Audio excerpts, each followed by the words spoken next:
good evening, and good evening. Welcome to another episode of Upfront Mind, Body, and Soul, where we have our featured guest, Dr. RayeQueen Haymore is here with us with RayeQueen Self-Care Corner.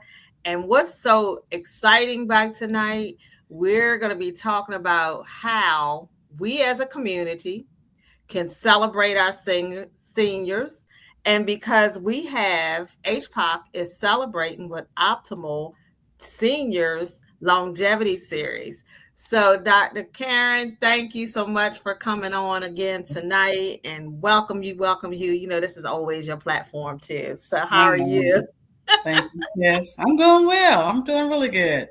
I'm Good, excited about what's happening this year. good. And yeah, whole new things are folding out. We're here. 2025 is here. So, tell us all about this longevity and learning series that is taking place this month for the month of January from HPOC. Okay, so longevity learning, that's one of our initiatives, right? But the entire month we've coined as Optimal Aging Month, right? Optimal Aging Month. That's what we're calling it at HPOC. And we have become a society that has become very dismissive, right, of our elderly people. I call them wisdom keepers. So I don't like the term elderly or senior citizen. I think it kind of diminishes their value in some regards. And so I call them wisdom keepers because they have a lot of wisdom that we need to tap into. And in our culture, we value being young and vibrant. And once our wisdom keepers get to a certain age, we kind of just dismiss them and push them to the side, and we lose respect for them. And that's not our way. That's definitely not our way. And if you go to other parts of the world and Eastern cultures, they value their wisdom keepers. And we just don't the way we used to. Big Mama and them, we used to do that, but we've gotten so far away from it because we've adopted a lot of practices that don't really belong to us. And so HPOC wanted to take the time for an entire month to recognize and to celebrate and to honor and to focus on the holistic health of our wisdom keepers. And so the entire month, we started January 1st, is going to go to January 31st. We're going to do little things and big things that just honors and recognizes and contributes to the holistic health of our wisdom keepers. It's very important when you say that because I can remember days ago, back ago, that was the center of having the respect or the matriarch. I know in our family we have matriarchs, where we would have they would be the persons that you would turn to ask the questions That's right. that was going down, and we have lost that. We have Yeah. lost that. I always was told, always respect your elders. That's always been they would say it. So Right. that needs to come back. That really really needs to come back. Mm-hmm. So what made you want to do this? Why is HPOC celebrating this, with the optimal aging? What significance is this what great impact do you want this to have, especially for those who are watching tonight? Well, so this is really, it's called Optimal Aging Month, but this is really a call to action for people like you and I and younger folks. We have to step up and reclaim that tradition you were just talking about. We have to take the first step and make sure that our wisdom keepers are being revered, that we're still including them in our daily lives and our daily activities and community events. They have to be a part of that. They have to still feel valued and seen. And if we do that, guess what that's going to do? It's going to help address the health disparities amongst our senior citizens in the United States, right? If you stop using your brain, if you stop using your legs, you stop using all these different body parts that God has given us, what's going to happen to them? They're going to fade away. And so we have to go out of our way to make sure that the people, the seniors that we love in our lives are tapped into daily, on a daily basis. This is a call to action for us, not for them. And I worked I don't know if I had shared with you prior to us talking one time. I worked in long-term care for over 21 years, right? And that's the one place I've seen it through many families where we're the last person and they don't come see the people anymore, or is this there? So when you're talking about the three realms, the mind, the body, and the spirit. That is Mhm. optimal for keeping longevity. Because when I see people Yeah. being in the nursing home, their thoughts get more depressed. Yeah. They wonder about what's going on. Nobody, and I used to hear it all the time. Nobody don't love me anyway. So Oh, I'm just here. So we need to go back, because that wasn't long. Because we would take care of mama at home. right. Right. A bed in the living Everybody would room. pitch in. Everybody would pitch in. That's Everybody right. would pitch in. I mean, we had big families. Everybody would pitch in. So, and then the young ones would, if they had to take whatever outside, that's a part of respecting your wisdom keeper. There it is. So that There it is. that it is. So one of the ways as we said, we're talking about the mind, the body, the soul, the spirit. So what ways can the audience contribute to their families, the physical holistic health of their wisdom keeper? What Oh, things they can do? oh, there's some very little things you can do. One of the things I know when I've talked to my wisdom keepers is, we go to these doctors and they're not from our culture, and they tell them that there are certain foods they just can't eat anymore, right? And one of the things we do at HPOC is we are dispelling myths, right? Yes, it's true. There are a lot of slave foods that were born of the transatlantic slave trade. But there are a lot of our culturally relevant foods that they can still enjoy. They can still eat, right? You might not be able to slap some hog mogs and pig feet in it every single time anymore, right? Because you got to lower our cholesterol, lower our fat intake, all those good things. But you can certainly still enjoy these foods. And so I think that one of the simplest things we can do is share a more nutritious way for them to make the meals that they still love to eat, and do it together, right? Because that will tap into some of the social needs that they need to get met, right? So that's a simple way. Just cook with your grandma and say, Grandma, we're not gonna put them pig feet in it this time. This time we're gonna use, some smoked. What do you call it? What do you call the turkey stuff? I mean, the smoke liquid smoke, some liquid smoke in there, right? Or maybe some smoked turkey legs instead of the pork. I mean, every little bit you do to ease away from the things that contribute to health helps. You don't have to make any major changes. Do the subtle things, right? Some subtle things. Do some chair yoga with your grandparents. So next time you go over there, say, sit down and stretch like this, move like that. You don't have to be a yoga master to stretch in a chair. It ain't that hard. You know what I mean? Stretch your big mama out next time you see her. Don't just let her sit there in a trophy. You know what I mean? Go for a walk. Just get them moving. Call them more regularly, right? That's the social piece we're talking about. So they can use their bodies and their minds. So physically, I think nutrition is probably the biggest one we need in our community. Some new ways to make our favorite dishes. To make the favorite dishes, like the recipe. What about this could be something. Let's think about this. So when we trying to do more healthier meals, why not create a recipe together that can be passed down? Because you don't even Mm, see that anymore. You don't right. even see the cookbooks. You don't even see the old recipes that mama used to make or whatever else. That could be another way to physically and intriguing and getting her or whomever it is of the wisdom keeper, as to look at this as, this is your legacy, mama. Right. This is your legacy. We want to Yeah. continue your legacy. What's going. So you just put a stamp for. That, I mean, it's some real good ways that we can navigate Yeah. um a lot of this. And this is, you know, and we here at HPOC have various people around that's going to be doing activities. I know for myself, I've connected with a senior center to do talk about holistic health practices. And one of the things you talk about, meditation, stretching, different like that. And when you talk about dancing, because I shared my post this last week, let me tell you, everyone who's on here, and maybe my uncle will be on here in a minute, be watching.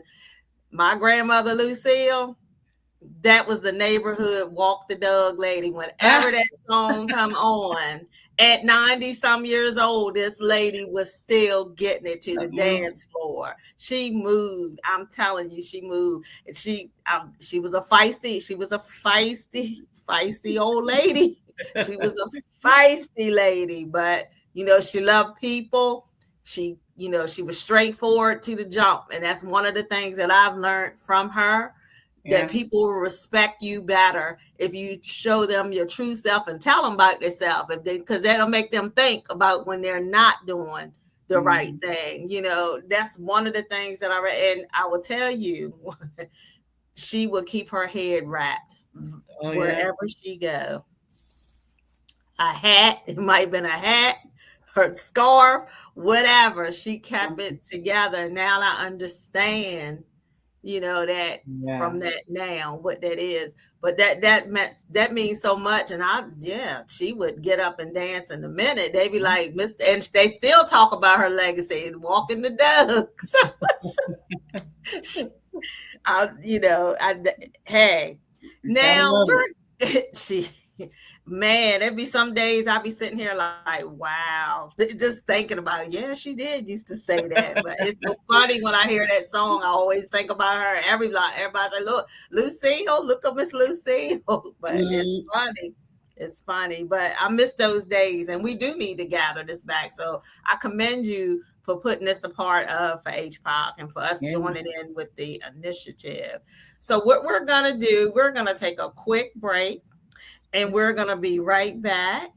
And we're going to show you a little bit on what you can do for longevity and wellness for your wisdom keeper.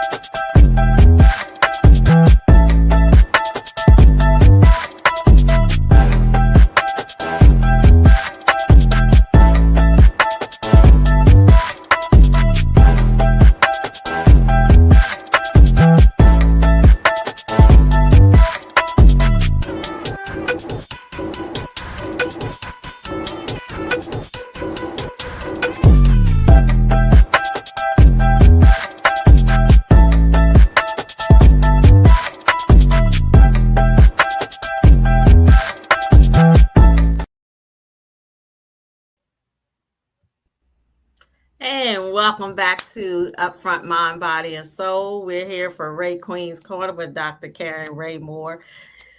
Hey, Moore. And listen, we are here talking about keeping our wisdom keepers. If you haven't heard That's that it. word, that's a new word. That's a new word to add to your vocabulary. Wisdom keepers. That's good. The significance. It's not saying the elderly anymore. That is smooth and quick. I like that. I All like that. right. Wisdom keeper. I like that. I like that. Hey, we Hey, are our wisdom keepers. that's it. They are We are keepers our of the wisdom culture, keeper of a lot of information. a lot, and that's why I think our society is like it is, because we have lost it. And I Yep. think if we get back to that, we will be a people that will be management. I think things are going to be set in place where we're going to have to do that. Yeah. It's going to have to sink in. So again, we talking about the physical. We talking about, now we want to talk about the emotional, and I touched a little bit on it prior to us taking the break, about what are some typical ways that we as a society can contribute to the emotional well-being for our wisdom keepers. What are some typical things that we as a people and a society can do? One of my favorite things is to host a storytelling event, right? So Mhm. it doesn't even have to be a community wide event. Within your own family, get the wisdom keepers together in your family. Do it one at a time, right? And place them in the center of your family circle and have everybody ask this wisdom keeper questions about their family, about the culture, about information that is being lost, because our generation hasn't collected it like we used to. Let them sit in a circle and tell the story, answer the questions. That affirms their value, right? Like the sister you're talking about who was in the nursing home earlier, she didn't feel valued anymore, right? So we have to find ways to affirm their value. Can you imagine how good the wisdom keeper in your life will feel if he or she is placed in the middle of a circle and everybody surrounding this person, this wisdom keeper, asking for their knowledge, asking for their information, affirming their value, affirming their place in society? That is such a good boost for the emotional well-being that I can't even think of a better way to boost their emotional well-being than to tap into that feel-good chemical that gets released when they feel like they're valued, right? So that's one way. We used to call them griots in the African culture, right? We've all heard the term griots, the storytellers of the culture. All of our wisdom keepers are storytellers. They're all griots. So let's allow them to tell our family story. And you can do it community-wide if you want to. Gather some seniors from the community. Maybe they were involved in the civil rights movement. Maybe they were involved with the Black Panther Party. All these different movements that happen in our lifetime happen in their lifetime. We're blessed that we have some of these wisdom keepers still alive who witnessed a lot of this stuff firsthand. Let's tap into that, right? Let's tap into that. That's a good way to affirm their emotional well-being. And it combats loneliness, by the way. It combats loneliness because a lot of times they spend a lot of time by themselves or with one other person. And, we're all busy with our own lives, so we can't get over there as much as we would like to. And all those things happen. So that's another way to help combat their loneliness, right? So that's a good way. But the emotional piece is also heavily connected to the spiritual piece, right? So if you connect like a prayer circle or a meditation ring to the same event, that's a really good way to blend the emotional well-being with their spiritual safety, right? Create the spaces they know. Host it at their church. We know they go into church. Host it at their church. Let the church members be a part of this. So that way we're serving their emotional well-being, their spiritual well-being, and we're affirming their value. When you said it about church, a couple weeks prior back, I was at a church and I noticed that it was some kind of some repast that was going to be taking place, and then the person was like, and I remembered, I said, "Do you want me to fix their plate?" I remember doing that because we had to say to keep the elder, let them go ahead and sit down. They don't have to stand in line for the food, So I was like, let me go ahead and fix their plate, and then they was like, I can don't fix my own plate, but I'll go ahead and sit there. I mean, they will like it, but then you have some that are very independent. Again, let them be that. Don't be offended by that if they say that to you, because that actually shows that they have some endurance there. That actually, because some people can milk it now, because some people can milk it. But that's what I've always been taught, fix it, fix it. It was the elders and the children. Yeah. And, all other people fall in. So even in my husband's thing, they was like the elder people eat first. But, the wisdom seekers, we're gonna eat first. Are we considered the wisdom seekers now? I'm claiming. I was told I was by some of these youngsters. All right, I'll take it. I'll take it. That's what I said. I'll take it. I was just telling my brother-in-law the other day. I said, "Oh, you're over. You need to get your AARP card." He's like, "What?" I said, "You don't know. There's a lot of benefits on that AARP card." I did not sleep on the AARP. I got mine the day I turned 50. I was like, "Get this going." I thought I was the only one too. I was like, I was on it. Too. So, here we go. We done talked about the physical. We done talked about the emotional portion of it. Now, we're also going to be going into talking about ways, the foundational ways that make it meaningful as us, what we can do as advocacy for our wisdom keepers. So, before, you gave off the physical, we already touched on if we do the emotional, that you bring that all piece together, that's to the spiritual, but meaningful ways that you listeners, myself, Dr. Karen, and whoever this goes to out in media world land, Yes. What ways can we show our appreciation? Because I see that is not that people don't hold the doors open for people. You people walking in, they'll slam. I look right, and I'm going to be honest with you. I want to choke them right up in the back of the Yeah. necks because I saw this the other day. Young person, no, just walk right in front of the person, and the person was in a wheelchair. Oh, Like, so what ways can a we lack go of reverence. It's awful. It's meaningful awful ways? to see. It's awful. I hate when I see stuff like that. It bothers me. Yeah. Um, but one of the ways, to your earlier point, is to include them in their decision making, right? Oftentimes we assume that everybody who looks like a wisdom keeper will behave the same. And that's not true, just not true. So in that situation with the plates, maybe you can say, would you like for me to make your plate? And someone will say, yes, baby. Thank you, baby. And someone will be like, I got it. I'm good. And either way is okay. You want them to be able to be a part of the decisions that are being made on their behalf, right? That's going to help with their social health, right? So that's one thing we can start doing. And that includes everything like, what time can I come over to see you? Do you want to go here? Like a lot of times we just say, I do this. I'm guilty too. Mama, get dressed. I'm taking you here. Well, I don't want to go there. Well, that's where you going. That's where you going. So I don't know what to tell you. But I shouldn't do that. And nobody else should either. Allow them to be a part of the decision-making process. Even if there's things that they have to do, there's still planning involved. Let them be a part of those planning stages, right? It will help their social health. It will help their emotional health and their mental health, right? That cognitive decline will begin to dissipate if we include them more often, okay? So that's one thing we're going to do. We're going to stop bossing our parents and our grandparents around. And I'm talking to myself too, like I said, because I'm guilty. We're going to the meal. Share a meal, a traditional meal with your wisdom keepers. New Jack way. What do you call it? New age. What do you call it? New school. A new school version of an old school meal. Version. Right? Like you said earlier, that was a great idea. Let them be a part of creating this new meal together. That we're now going to pass a healthier version of our soul food Sunday dinners down to generation to generation to generation. That's much healthier, right? Because we all know the story of soul food. We don't want that. We don't want that to keep repeating itself because too many times it contributes to health disparities. And it's not the actual foods that we're eating, it's the way that we're preparing the foods. Right. That's the problem. You see what I'm saying? Right. So what did I say? Include them in decision making. Stop bossing your mama around and your grandmama and them. Stop bossing them around. Share a meal. Rewrite our meals, right? Same foods we love, cooked a different way. Move together.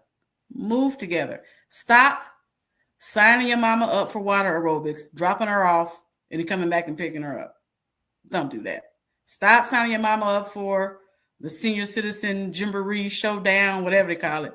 Drop them off and pick them up. Start doing these movements with our elderly people, right? With our wisdom keepers. You have to do, I know you can't do all of it all the time, but as often as you can, move together with your wisdom keepers. Okay. The storytelling session is my favorite. That's my favorite. Just do it within your family.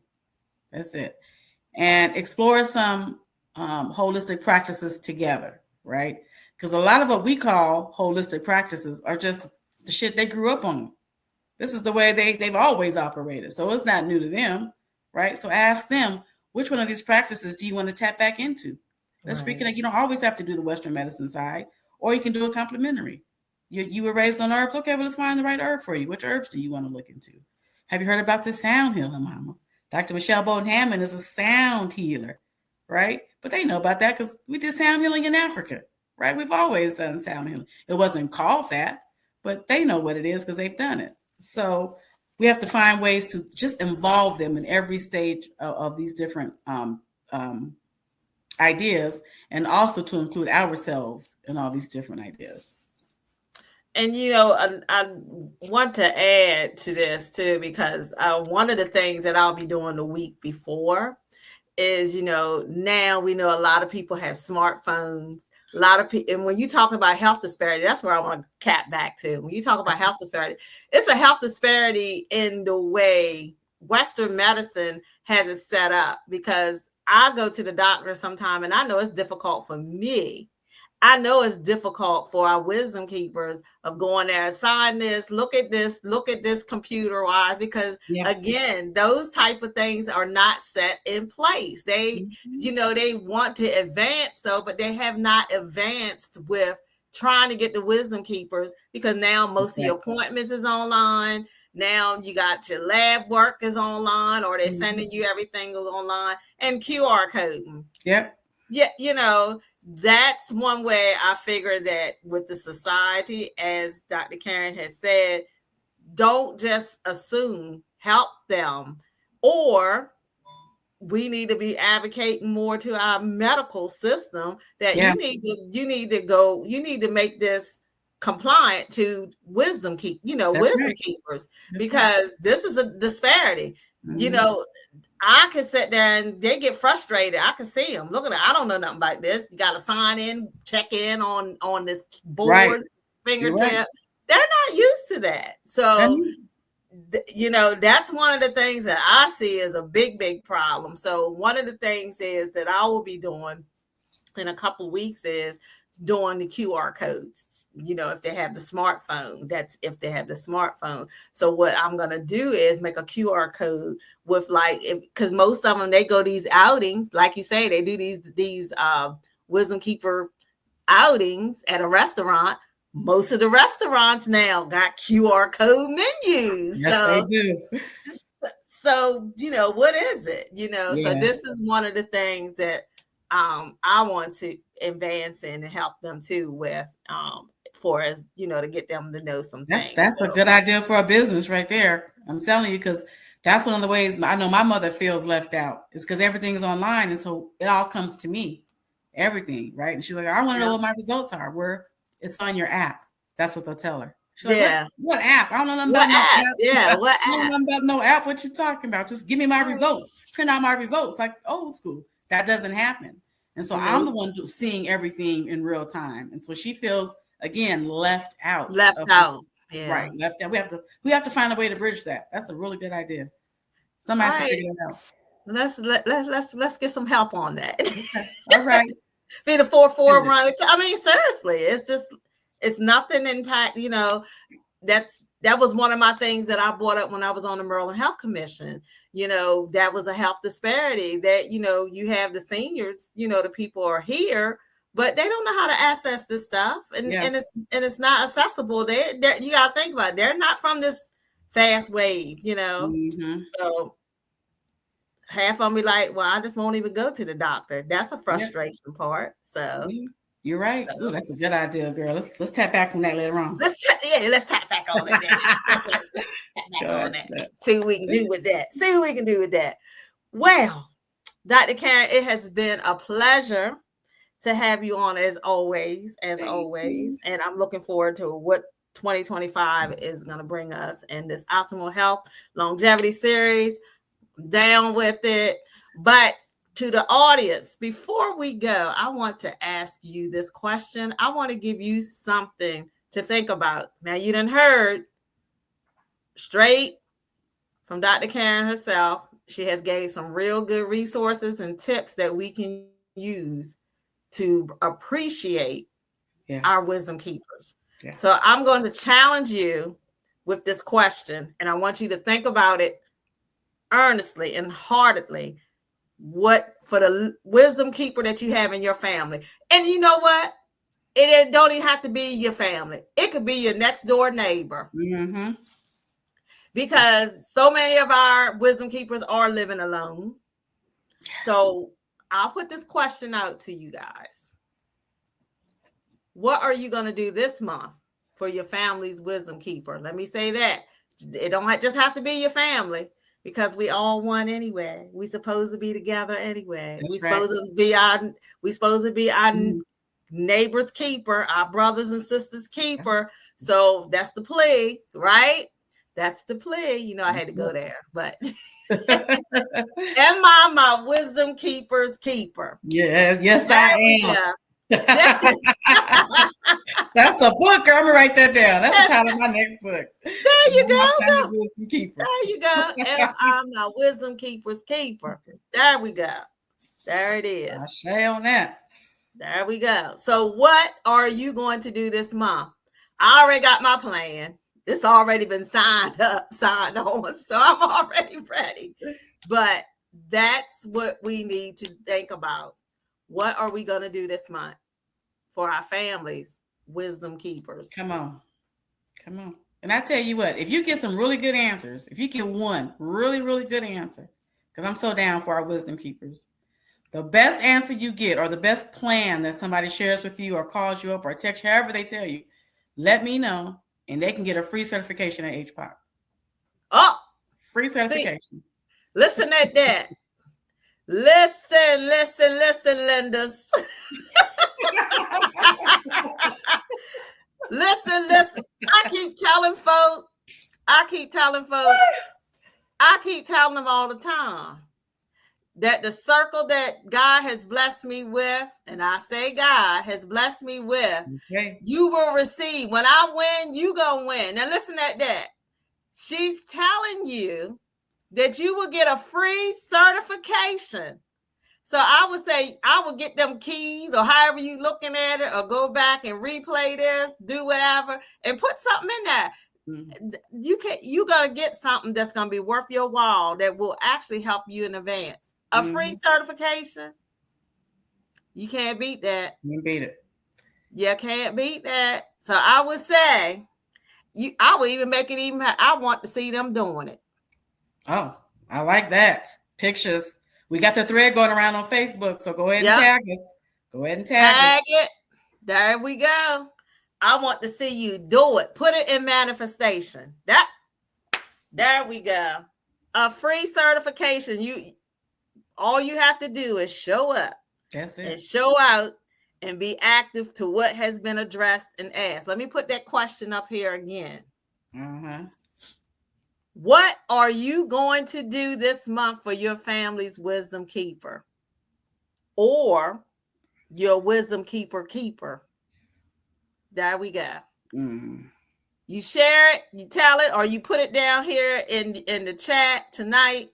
You will receive a free certification from HPOC University. Yes. I can't. I'm gonna tell you what, HPOC has blessed me. So I will tell you that you don't want to pass that up. I'm just saying, hey, I'll be looking out. I'll be waiting to see. Me too. I'll be waiting. And if you shy right now, I'm going to tell you where else you can send it at. I'm going to tell you where else you can send it. You can send it right to my email. You can send it there to my email. Your inquiries. There it is. There's no way out of this. This is a win-win. This is a win-win, making it easy for you. So you can send it right there. So again, Dr. Karen, I appreciate you so much. Thank you so much for coming on. Likewise. Spreading your wisdom. Yeah. Your wisdom, keeping it alive and thriving. I'm looking forward to what we got for next month. Black Holistic Health History Month. Okay. Black Holistic Health History Month. All right. You done heard it. On it. It's going to be good. Got you. Look, hey, there it is. But I'm back on this for free. I should answer to get something, but I'm done. I'm done. So I won, just so you know. Okay. Oh gosh. But again, I appreciate you, sis. Thank you so much for all your wisdom and the leading that you are leading us to HPOC University. I appreciate you so much. Thank you for all you do, all the inspiration you provide, the guru of inspiration.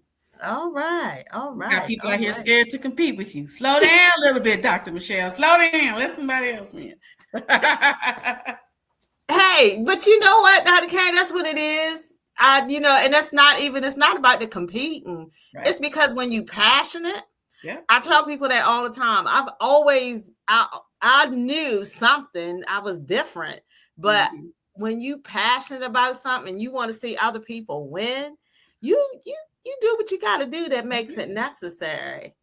And it's not about competing, because again, like I tell people all the time, I'm thankful for my husband. He's very quiet, laid back, but he does not stop me, because he know if I win, he's gonna win. Mm-hmm. So he's a lot of people like, you be gone all the time, but he don't. He knows that I'm doing the work, and he Right. knows that if I win, he's gonna win. So Mm-hmm. hey, go on, compete against me. Go on, it don't matter. Because we all win. We We all all win. win. We We all all win. win. Yep. We all win. That's That's it. it. We all win. So until next month, and everyone, my special saying that I have every week on the show, because I know a lot of people now in the wintertime, we're here with this big major storm that's going on, but a lot of people don't feel that they're loved. If you feel that you're not loved, know that you are loved here at the Upfront Mind, Body, and Soul. Until next week, take care. Ashe.